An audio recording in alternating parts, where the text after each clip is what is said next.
All right, number 31 here. Kind of a weird in between part of this season, post Olympic, pre World Championships. But there's still some interesting developments the last couple weeks. Lots of things coming up regarding teams and people switching teams, and a little more info about the Olympics. It's going to be a good one, so let's get going.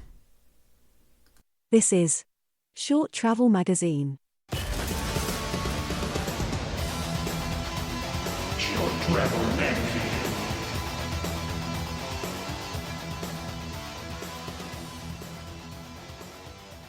Changing gears. More new stuff we don't really need.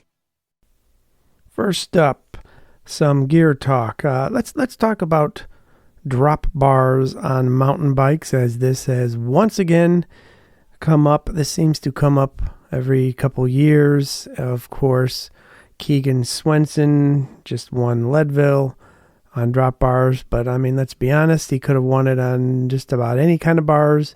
So of course, because he did it, and in case you haven't watched all of your YouTube feeds, you probably got Dylan Johnson's videos he made of him putting drop bars. He's done it before. This is nothing new for him. He experiments quite heavily with his bike, which is cool. That's kind of why people like watching his videos. He still kind of finishes more or less in the same position. He's certainly talented and cool dude. So once I saw Keegan doing it, and then I figured, as most people did, well, then everybody else is going to do it. Turns out just a few. There's probably 4 or 5 of the top 20 guys who threw drop bars on their mountain bikes. Dylan went as far as a full suspension bike, still put drop bars on it. Honestly, I think it's like whatever. It most certainly is not new. John Tomac from the early 90s often comes up in this discussion. And while I agree that he was, a big name guy who did it in the early 90s, he was doing it for a completely different reason, I feel, and it's not really a good comparison. Tomac, of course, wasn't looking to shave seconds and minutes off of his time. He just was doing a lot. He was on Motorola and some of the biggest road teams for a few years, and he just wanted to kind of keep his, positioning the same. He went as far on his race mountain bikes to actually have them built and set up to where he feels almost the same, at least as much as possible, as his road bike on his mountain bike. So he was way ahead of his time. But the historians over at Mountain Bike Action magazine, of course, they've been following this since the 80s. They posted a bunch of photos of, late 1980s people racing with drop bars. Now, of course, they were rigid bikes back then. They didn't even have front suspension as an option, but just the same, they look exactly the same. They had like 1.9, which was kind of the norm, inch knobby tires.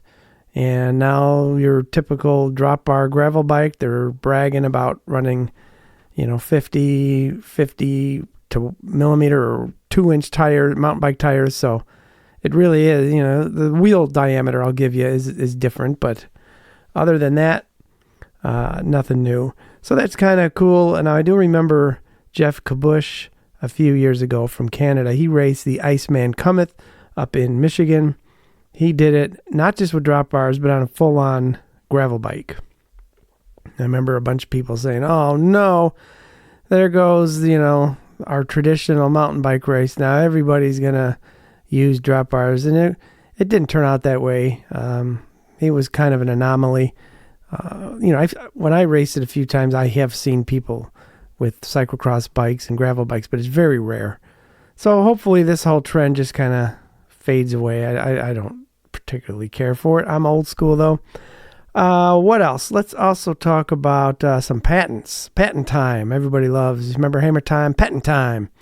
Shimano. Now this one is weird. In case you didn't see this. This electric motorized cleats on the bottom of your shoes. Motorized electric SPD pedals mated to the shoes. Now, I cannot for the life of me possibly comprehend why anybody would need or want that. Usually these cool patents of future tech, you go, oh, that's interesting. But this one makes no sense. Being able to move the position of your foot, I don't get it. I just don't get it. So, they haven't had a drivetrain upgrade in the mountain bike side in like 6-7 years. They've been reusing the same XTR for 6 or 7 years. No electronic Di2 version 2, nothing. And you're worried about patenting cleats on your shoes. Let's get some new XTR stuff out there, people. Come on. Everybody thinks SRAM is way ahead because they keep innovating and doesn't mean they're better. I'm not saying that, but they're on like second, soon to be third gen of Axis electronic group sets. And Shimano's still pushing the 9100 XTR stuff. So, I don't know. I used to love Shimano. I still use their brakes, but I don't get that type of stuff. Who knows? Maybe in 10 years I'll be laughing because everybody who doesn't have electric cleats is somehow off the back. What else? Let's talk about a really, really cool idea. Now, it's not something I can imagine I'd ever use, but Forager, now there's a company name you do not hear very often about, let's be honest. Forager makes a little tiny piece of metal.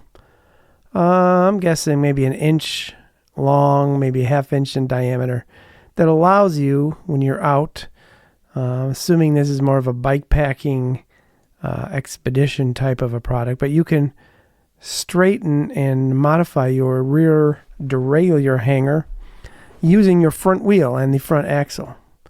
This is one of those deals when you see it, you go, what kind of person actually sat down and thought that one out? So if you bend your derailleur hanger, which for the record I've never done in 30 plus years, but apparently people do this. Maybe it's people who ride their bikes a little harder than I do, I'm guessing, or live out in the rocky parts of the world. But you pop your rear derailleur off with your normal 5mm. You thread this little piece of metal in there, and then you take your front wheel off with the axle, and you thread this thing through you take your through axle and keep it through the hub, and then you screw it into this little piece. And now your rear wheel is hanging off of your rear derailleur, and then you can use the leverage of the wheel to bend the piece back into place. You can they show picking up a little stick and using it as like a gauge to, go around the wheel to make sure it's straight. And they demonstrated on a video, and it actually worked perfect. So these little portable tools is pretty cool, the whole concept. That one makes perfect sense because it's so small. It's like you would throw that in a pack, not even know what's in there. I've seen a few other things like this recently, these tools that use your axles, for example, to turn into a chain breaker so you get some leverage, things like that. I find those to be the most interesting kind of, why didn't I think of that? Products that are out there. So hats off to Forager for thinking outside of the box a little bit. What else? Let's very quickly, since I don't use a dropper post, I would like to, but I can't see me gaining anything from doing it. So I'm still a holdout. Do not use dropper posts. But of course, the SRAM Axis wireless has been out for 5 years now. Some people love it. Some people, hate anything SRAM, so they're going to bag on it, even if it's decent. But just the same, they've been the only game in town. And a lot of other companies, smaller companies, have shown prototyped wireless. But of course, Fox being probably the biggest in the game other than SRAM, finally released the Neo, which is battery-powered dropper. And it puts the battery down by the seat collar, not up by the seat. Now that makes just as much sense to me, other than it is uglier, I think, having this giant battery thing sticking out on top of your seat post clamp. But still, that's the trend, because SRAM has also recently filed a patent for another access post, and sure enough, they put the battery right in the exact same spot. So who's following who now? Who's copying who? I don't know, but the SRAM patent does have a few extra things, like seems like maybe they can build some suspension in to the seat post, which to me is interesting.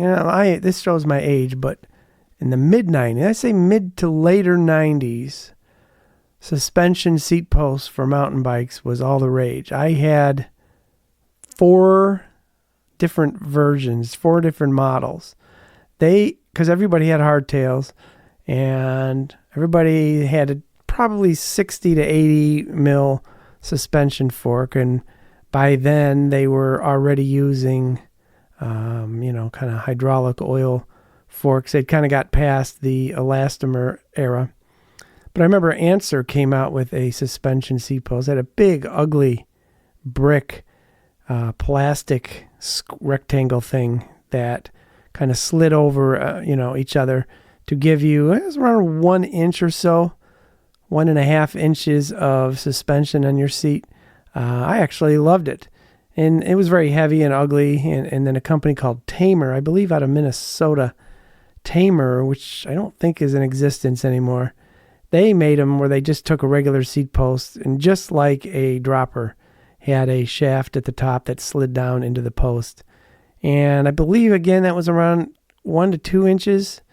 I loved them. I actually bought a bunch of different versions of that, carbon ones, of course, and then I even tried. There was a couple more of the parallelogram type design where the saddle stayed level, and I loved them. So I see them, of course, on gravel bikes. They're everywhere, and I get it. So I know, even with a full suspension bike, having a little bit of cushion, 10, 20 millimeters, I don't think would be a horrible idea for a suspension and dropper post. Ceramic does have such a thing already. I don't know if anybody even realizes they make a wireless dropper just for gravel bikes, and I believe either one or all of those have built-in suspension. So interesting. Anyway, so let's move on to the last piece of gear that I found interesting, and that is Canyon, who has not had a Lux Cross, they call it CFR, their top-of-the-line World Cup race bike. They have not had one for sale on their website for over 2 years now. They have the cheaper Trail, which is longer travel, and the cheaper like 100 mil cross-country bikes, but they have not had any, and they're so old. When you go to their website, it still says coming soon after 2 years, that all the components on it are like outdated. And so I was kind of surprised to see 3 special editions of this cross-country race bike. Very interesting.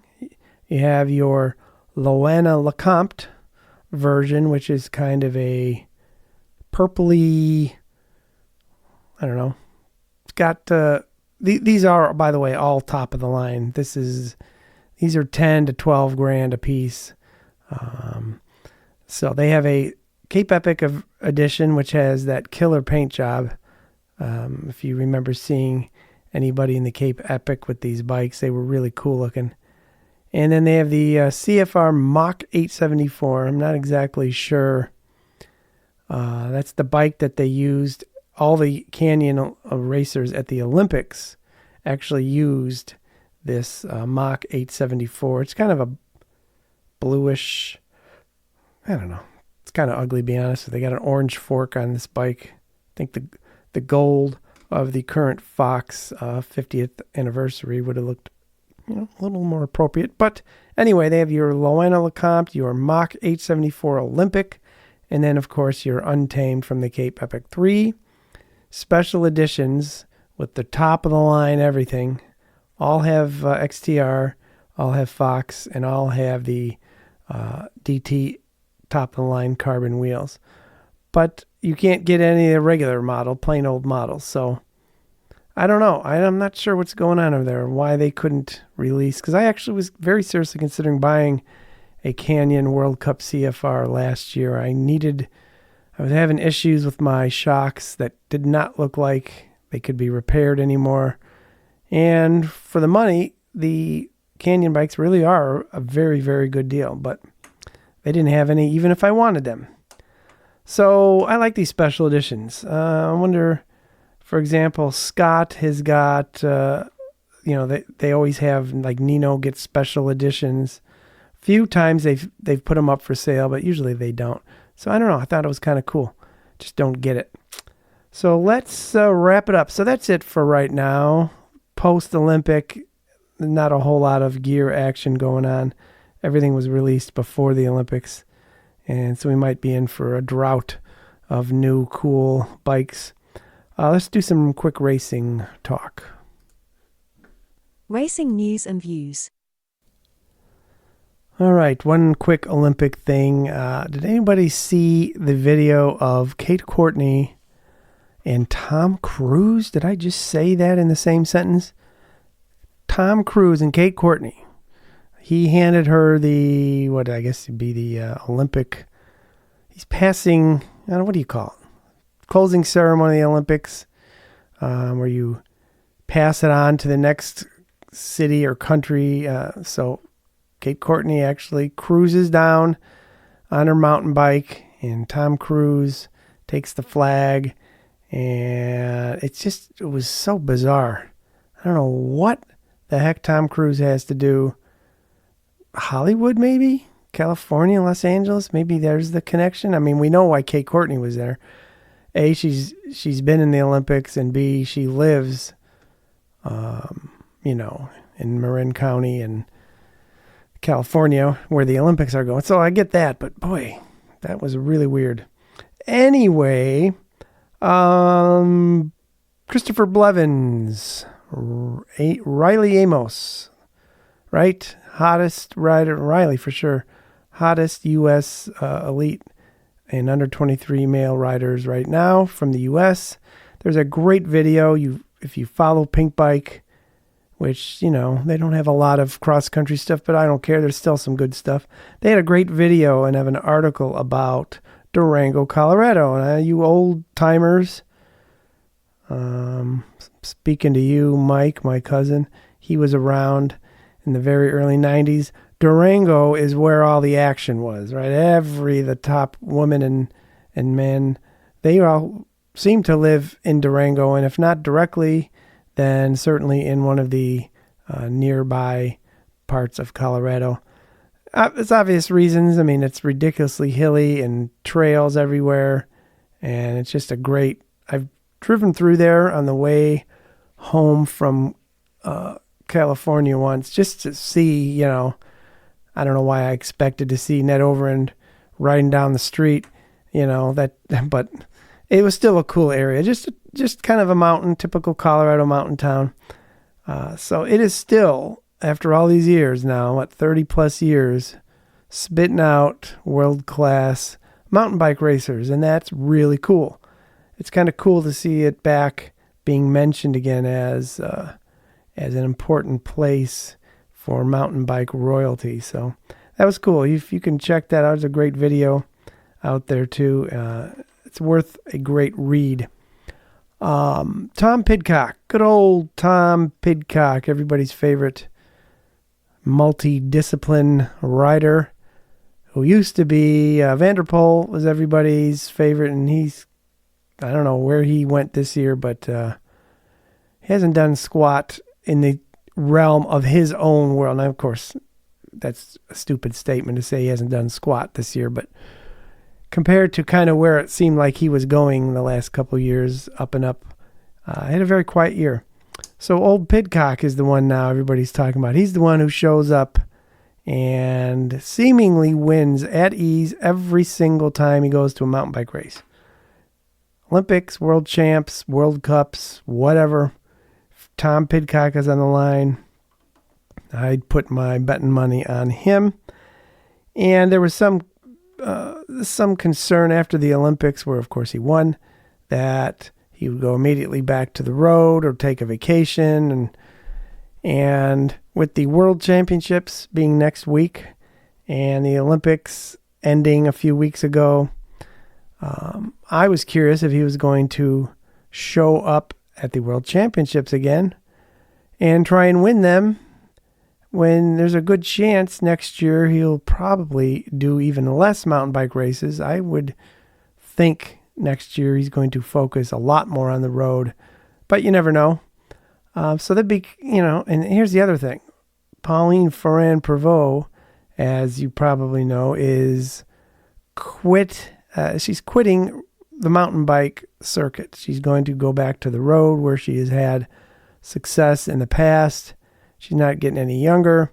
So next week, the World Championships, that is her official, so she says, last mountain bike race.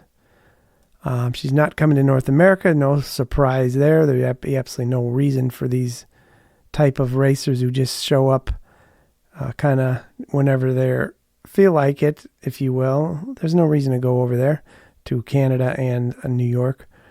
So that really should be it for her. She's going to probably win. I can't imagine anybody beating her. And then you will never see the World Championship stripes at any of the World Cups ever again for a whole year. So that kind of stinks. I like the whole idea of you win the World Champs and then you race with the stripes. Pidcock will next year, I'm assuming, he seems to be a little more where he respects the stripes and wants to race in them at least a few times. So I'm guessing if he wins next weekend, he will show up at a few races. He seems to like it, as if nothing else, just for fun. But I don't, Pauline will likely win, and then for the whole next year, you'll never see the stripes again. So that kind of stinks. Like if you're bailing out, maybe let somebody else have the stripes for the year. If I could win a race ever, I would probably do what she's doing anyway. So there you go. What else? Some interesting photos of Thomas Frischknecht talking to Mr. Pidcock in the Ineos Grenadiers tent. Why was he talking with Tom Pidcock in his own tent? Interesting. Rumors. Is there a chance Pidcock is going to be riding somehow for Scott? I mean, let's face it, Nino is going to be done here, if not at the end of this year, maybe one more year. Maybe there's some weird, freaky way he ends up riding for Frischknecht.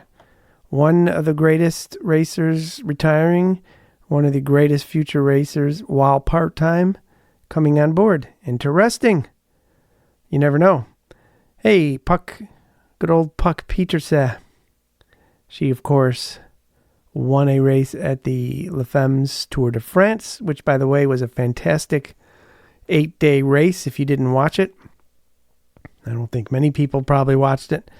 But since she won the white jersey for Best Young Rider and at one point was up, I think, in second place overall and won, I can't remember which stage, second stage maybe, first stage, I don't know.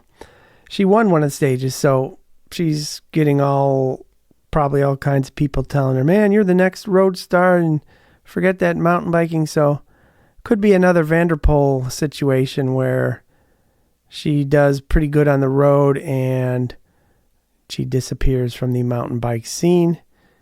The stepchild of cycling, if you will, road being the top, poor old mountain bike, then maybe cyclocross, and then track even farther down, gravel fitting in there somewhere. So I don't know. I like the racers who show up every race.